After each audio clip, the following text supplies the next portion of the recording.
truck has some kind of limiter on it, and it will not go past 69. I mean, it won't even touch 70. And that semi behind me, he has the same thing. He has something going on. He's capped at like 69 or thereabout, but he gets behind me, I get behind him. Obviously, we have a little bit momentum or whatever, and he passes me, I pass him. But whenever I'm going up the hill, or whenever we're going up the hill, I mean, obviously I'm lighter by a lot, so I have the momentum, I have the power to weight ratio over him, so I get going. And just earlier, I was in the far right lane. As you can see, there was a truck had his four-way hazards on in the right lane, and so I indicated that I want to get over. And even though he was like, you know, at my, I don't know, about my, call it my 8 o'clock position, he slowed down to give me way, so I didn't have to slow down. But he's coming up on me again. It's kind of annoying that I understand why trucks do it, like especially like fleet service trucks do it. But honestly, to me, it's a safety thing, because right now, my foot is like hurting because Newton law is in full effect, because I'm pressing on the gas naturally, but I'm also applying pressure to the pedal, and it's touching the floor. And so, for the most part, I've just been trying to put my heel on it, just because my foot is then heavier and it can just rest on the gas, and I wanted to apply any additional downward force. But basically, this thing gives me no out. Like, there was a situation where there was a truck had passed me, went in front of me, and a car, an Audi, was merging on the on-ramp. And for some reason, the truck didn't move over, even though I didn't have anything beside it. The Audi came to like almost like a screeching halt. I saw what was happening, and I swung over into the second lane ahead of the cars that were coming down, just to make room for some whatever defensive driving. But this thing, it gives you no out in a situation where you absolutely need to punch the gas and move. So I literally have to time it. Like I'll pull up behind somebody about, I don't know, 30 feet behind a truck or something, and if I see closure, that's when I decide to go for it. And I make sure there's like not a line of cars that are coming up behind me, because I don't want to slow them down. So for me, it's almost like flying air refueling, flying behind a tanker, where we close behind a tanker, and basically from about 50 feet, we want to close at 1 foot per second. And even at night, it's even slower, just because it's hard to judge closure. But I feel like that's what I'm doing here. I'm like judging closure on these trucks and determining whether or not it's like safe to continue past them or not. I only had one instance so far where literally I wasn't even like, I thought I was closing, and I just like stalled out at their like 9 o'clock position, and I just had to let off the gas and like let them pull ahead and kind of close back. And in one case, one guy had to do the same thing where, well, I was in the right lane, and this semi was passing in the left lane, and the lady truck driver, I think she was giving it all she had. And so I noticed the line of traffic was backing up beside them, and we were like, you know, beam each other, and I just had to let off the gas. Now, see, the truck is behind me again, and I guarantee you, he has a little bit more momentum, so eventually he's gonna pass. I thought he was gonna go for it. I think he's catching on to the cat and mouse game of like, there you go. And that's fine. You got open road, keep going, but it's kind of annoying. And I recognize the truck because it has a Washington tag, so I can't lose track of it. I swear, we've been playing this cat and mouse game this whole time. So he's gonna pass me. He'll get in front of me, and for whatever reason, I'll come pass him again or something. Let's see if he looks over. I'll give him a high five or something real quick.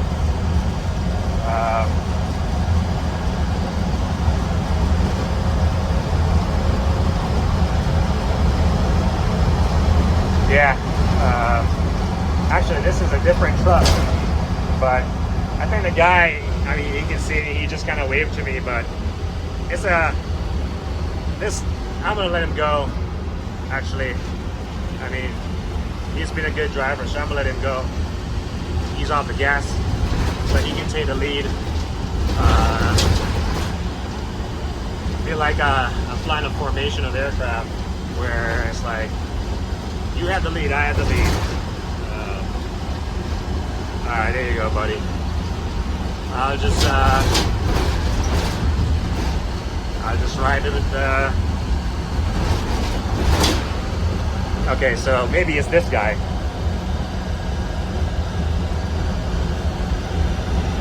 But yeah, when you're driving, especially behind these semis, I mean, you got to be respectful. I mean, these guys, they've been on the road forever. They do this stuff for a living. And they're driving these fleet trucks, and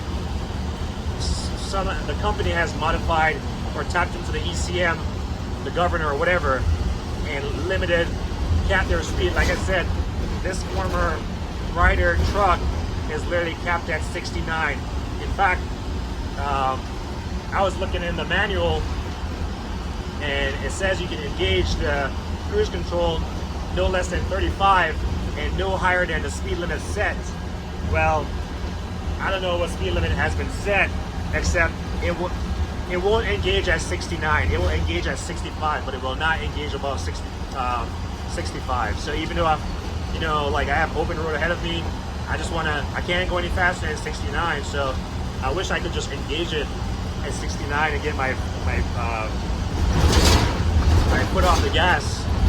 And as you can see, this stuff shakes as hell. There's like a little desk right there, and the lock is broken, so I can't latch it or anything. But when you get those bumps, man, it's noisy.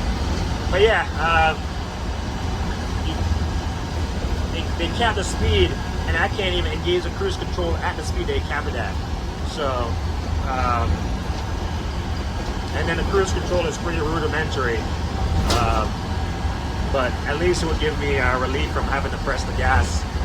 But and then for anyone saying, recording and driving, yeah, I do get it. But it's pretty much open roads, and I mean, kind of driving defensively. So I got this truck with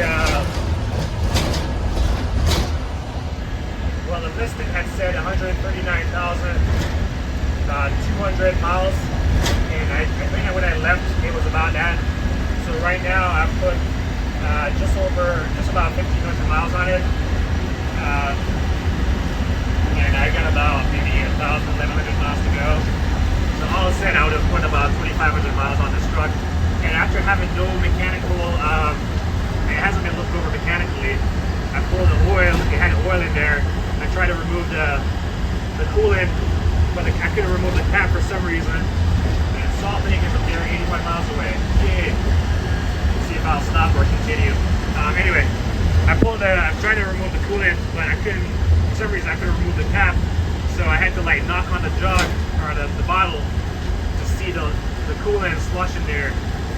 Tell, and then I saw brake fluid, and so far haven't had any issue.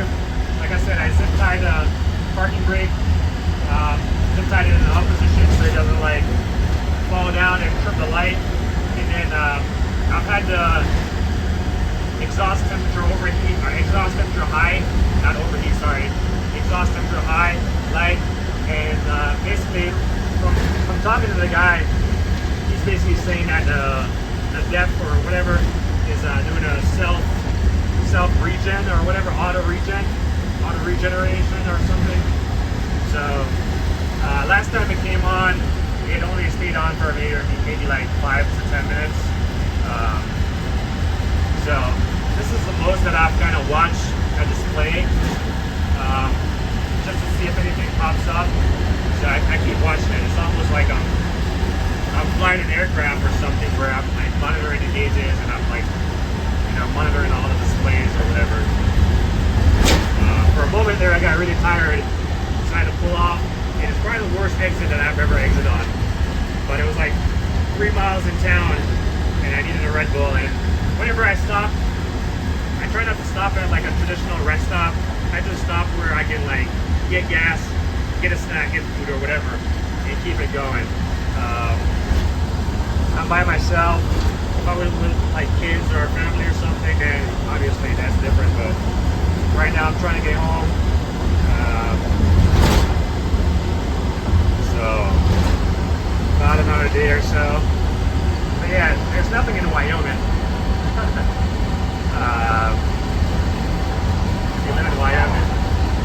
If you live in Wyoming, what are those like wooden barriers that they just have like, they're right there. There's some like right there.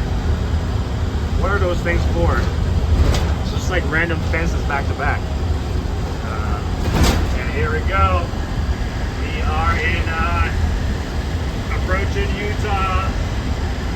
And 5, 4, 3, 2, 1. Life has been elevated. All right.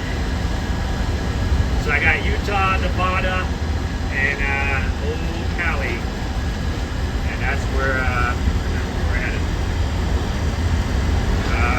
Windshield a little bit dirty. We can fly. I mean, the thing works. There you go.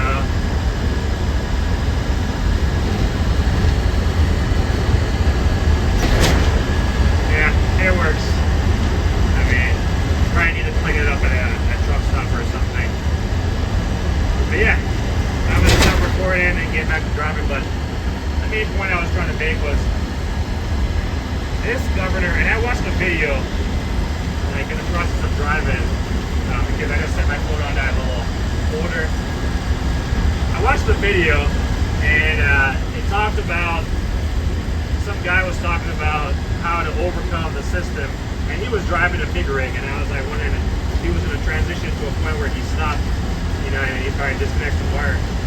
Basically what he was saying, I guess that maybe the system that he has set up, the cruise control overrides the speed limiter. So you can actually, he was capped at 75, and I guess he used the cruise control to like bump it up. Well, looks like Ryder is smarter and has like locked out the gas pedal and the auto, what do you call it? The cruise control from exceeding that limit that they have set. And then another guy was ranting about it. I think he was in Canada or something, which is fine. I'll rant about it. It sucks. I'll probably never drive this truck this far again. So it's fine. Yeah, and driving locally, I probably don't need to go more than 70 miles an hour with this thing. But it doesn't give you an out. My biggest complaint with this thing, when you're in a situation where you need to punch the gas, you can't punch the gas. You have to get off the accelerator. That's your out. You have to decelerate. You can't like accelerate to get out of a sticky situation. So you gotta be like way more defensive and not put yourself in a situation that could be concerning. Not that you're aiming to, but in that case where the audio was merging and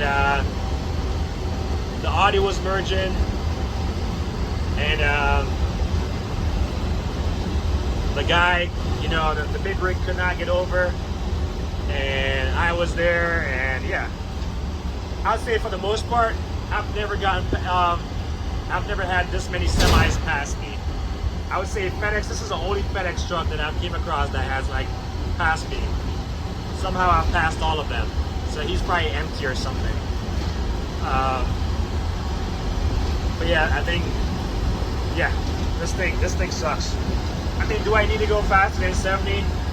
No, but I would like to have the option to go 75, 80, back off, whenever I feel unsafe,